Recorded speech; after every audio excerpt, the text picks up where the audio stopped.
Pemirsa, buron hampir 2 tahun, dua pelaku pembunuhan seorang wanita hamil yang jasadnya dibuang di pinggir tol Jagorawi, Jakarta Timur diringkus polisi. Motif pembunuhan akibat pelaku kesal, sering dimarahi korban dan diminta pertanggungjawaban karena hamil 6 bulan. Pria ini ditangkap setelah lebih dari setahun buron.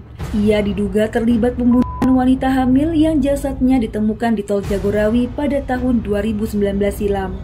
Di tempat inilah jasad pertama kali ditemukan. Lantas apa yang sebenarnya terjadi? Kisah ini kuceritakan sebagai pengingat bahwa kejahatan bisa terjadi melalui berbagai cara. Cerita ini adalah berita fakta yang Mia rangkum dari berbagai media terpercaya tanah air dan menyajikannya sebagai alur cerita. Semoga dapat dengan mudah untuk dimengerti. Bermula pada hari Minggu tanggal 7 April tahun 2019, di waktu siang hari yang cerah, seorang penumpang angkot terkejut melihat burung lovebird miliknya kabur. Lantas ia turun dari angkot dan berlari menuju arah burungnya yang terbang ke sana kemari dan menuju arah taman kota tol Jagorawi. Namun sayang, burungnya itu malah lari ke arah tengah jalan tol. Akhirnya ia cuma bisa menatap dari pinggir jalan sambil ngelus kepala. Ketika hendak membalikan badan, ia malah melihat tumpukan daun pisang yang menutupi permukaan tanah, dan di ujungnya terlihat kaki manusia. Tanpa ragu, ia menuju polisi lalu lintas yang sedang bertugas dan memberitahu perihal temuannya. Nah, singkat cerita, polisi tersebut menghubungi layanan darurat dan ia juga segera menuju lokasi temuan. Dan di sanalah mereka yakin ada jasad manusia yang tertutupi daun pisang. Anggota kepolisian dari Polsek Makassar, Jakarta Timur bersama tim medis mendatangi lokasi dan segera memeriksa jasad itu. Dari ciri fisiknya, korban berjenis kelamin wanita dan perutnya membesar layaknya seorang ibu yang tengah hamil tua. Dari kondisi jasadnya dipastikan wanita itu korban pembunuhan.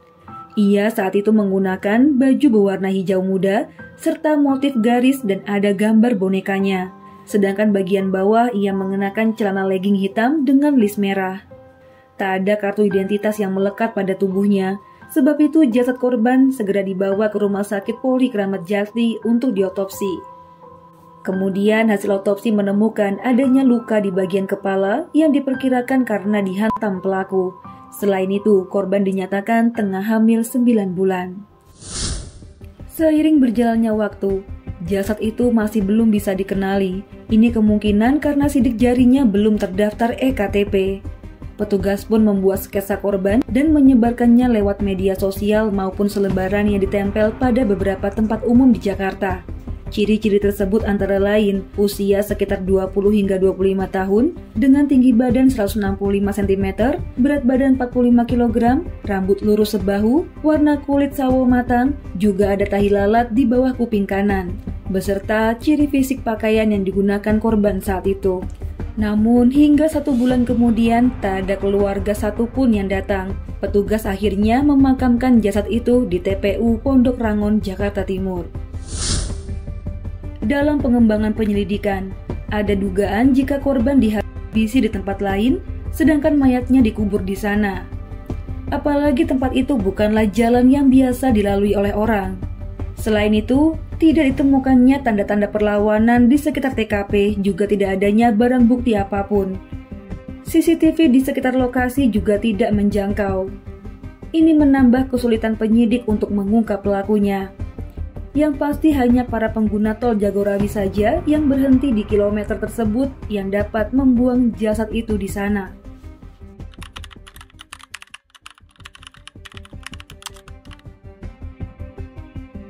Butuh waktu 20 bulan bagi jajaran Satreskrim Polresta Jakarta Timur untuk mengungkap identitas ibu hamil tersebut. Wanita itu bernama Hilda Hidayah berusia 22 tahun. Ia adalah seorang karyawati di salah satu rumah makan di terminal Kampung Rambutan. Menurut kakak korban, memang sudah lama ia kehilangan kontak dengan sang adik. Untuk itulah ia tak mengetahui jika Hilda dalam kondisi hamil atau bahkan telah meninggal dunia. Dengan mata yang berkaca-kaca, ia mengingat jika pernah menyuruh adiknya itu untuk pulang ke kampung saja menemani ibu mereka. Namun setelah itu ia sama sekali tidak mendapat kabar dari sang adik. Bukan karena tak peduli, ia rupanya telah mendatangi suami siri adiknya yang merupakan sopir bus. Saat itu, suami siri Hilda yang bernama Hendra berkata bahwa kondisi Hilda sedang baik-baik saja. Untuk itulah kakak korban menitip pesan untuk menyuruh adiknya segera pulang saja ke kampung. Jadi setiap hari kakak korban ini bertanya mengenai kabar adiknya pada Hendra. Cuma dibilang adiknya itu dalam keadaan baik dan lagi repot kerja pokoknya. Nah, sebenarnya siapa sih Hendra ini? Hendra Supriyatna, pria berusia 38 itu merupakan sopir bus. Ia telah memiliki istri dan anak. Hendra atau sapaan akrabnya Indra biasa mangkal di kampung rambutan. Dari situlah perkenalannya dengan Hilda, menumbuhkan benih cinta hingga keduanya dimabuk asmara jaran goyang. Di sisi lain, keluarga Hilda yang mengetahui adiknya berhubungan dengan pria beristri jelas gak terima. Untuk itulah mereka berulang kali berusaha semaksimal mungkin untuk memisahkan wanita itu dengan Indra. Seolah menepis fakta jika kekasihnya adalah pria yang telah beristri, Hilda nekat mencintainya bahkan berniat hidup bersama sampai tua nanti. Jadi, kakak Hilda sempat mendengar kabar di tahun 2018 silam bahwa kedua sejoli itu telah menikah siri dan tinggal bersama. Setelah menikah itulah Hilda sama sekali nggak memberi kabar ke keluarganya. Hingga akhirnya keluarga malah mendapat kabar duka mengenai kematian sang adik, bukannya kabar bahagia. Pengungkapan kasus ini sebenarnya unik ya, karena salah satu pelaku pembunuh Hilda sempat curhat ke rekannya sesama kernet bus bahwa dirinya sering dihantui oleh bayangan Hilda yang seolah ingin menuntut balas. Dari informasi itu, ia sebenarnya ingin menyerahkan diri, namun takut dibui. Jadinya dia cuma bisa curhat ke rekannya dan gosip itu mulai beredar hingga terdengar oleh petugas polisi.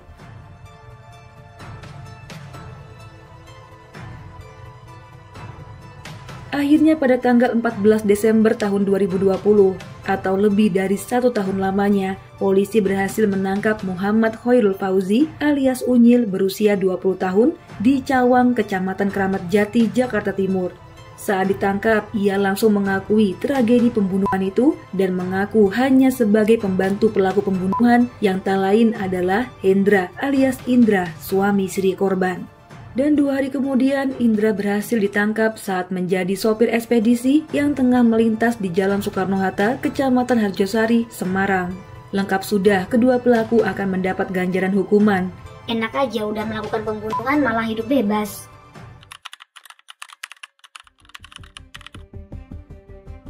Petaka berawal saat Hilda yang saat kejadian tengah hamil. Hasil hubungannya dengan Indra mendatangi pelaku di Terminal Cikarang. Saat itu hari Rabu tanggal 3 April tahun 2019, tepatnya pukul 9 malam, kala Hilda hendak meminta Indra untuk meresmikan hubungan mereka ke pernikahan secara hukum negara. Permintaan ini langsung ditolak mentah-mentah oleh pelaku karena ia sendiri sudah berkeluarga. Hilda dengan perut besarnya terus merengek minta dinikahi. Kemudian karena malu didengar orang, Indra mengajak masuk ke dalam bus Mayasari yang sedang terparkir. Di dalam sana keduanya berseteru lagi. Indra berjanji akan bertanggung jawab, namun tidak bisa menikahi Hilda secara resmi.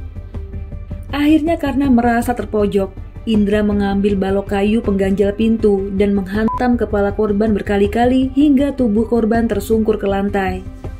Sesaat kemudian, Indra memanggil Unyil dan meminta bantuannya untuk membuang jasad tersebut. Saat itu Unyil kaget, namun karena udah terlanjur terlibat dan takut dengan ancaman Indra, ia akhirnya menuruti permintaan itu.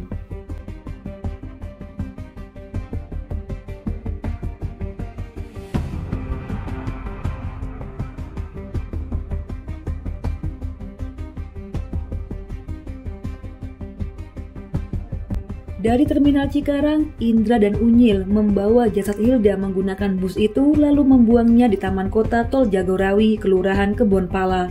Di dalam perjalanannya, balok kayu pengganjal pintu bus yang dijadikan alat bukti dibuang Indra ke Kali Cipinang pinggir Tol Jagorawi.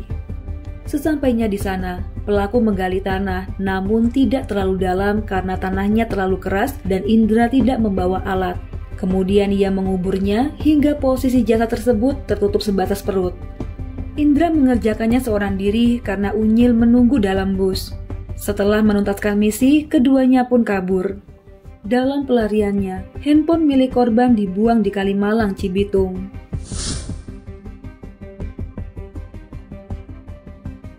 Begitulah kurang lebih penangkapan para pelaku yang bebas selama hampir 2 tahun. Akibat dari korban yang mengasingkan diri dengan keluarganya, hingga kematiannya pun tak disadari oleh orang-orang yang selama ini mencintainya. Dia malah berakhir tragis di tangan pria beristri yang enggan menikahinya. Pada awalnya para pelaku akan dijerat pasal 338, namun seiring berjalannya waktu dan dari fakta di proses reka ulang kejadian, polisi pun mengubah pasalnya menjadi pasal 340, yaitu pasal tentang pembunuhan berencana. Rupanya Indra memang sudah niat untuk membunuh istri simpanannya itu sejak awal kehamilan. Nah, dari kisah ini, kupahami banyak wanita yang terlalu bucin dengan seorang pria hingga mengesampingkan norma yang berlaku. Bagaimana mungkin ia bisa mensleding suami orang untuk memilihnya? Meskipun ia cantik, namun kalau hasil dari merampas milik orang lain, saya kira nggak ada kebanggaan di sana ya. Yang ada hanya rasa sakit karena menerima sampah modelan Indra yang tega menyakiti istrinya sendiri dan bermain dengan wanita lain. Kini ia kesepian di balik jeruji besi dan nggak bisa main-main lagi. Lantas, apa nih pesan kalian pada mereka? Mari sejenak kita kirim doa ya untuk korban. Kalau gitu, Mia undur diri dulu. Mohon maaf banget jika ada salah-salah kata dalam pembuatan video. Sampai jumpa di video selanjutnya. Bye.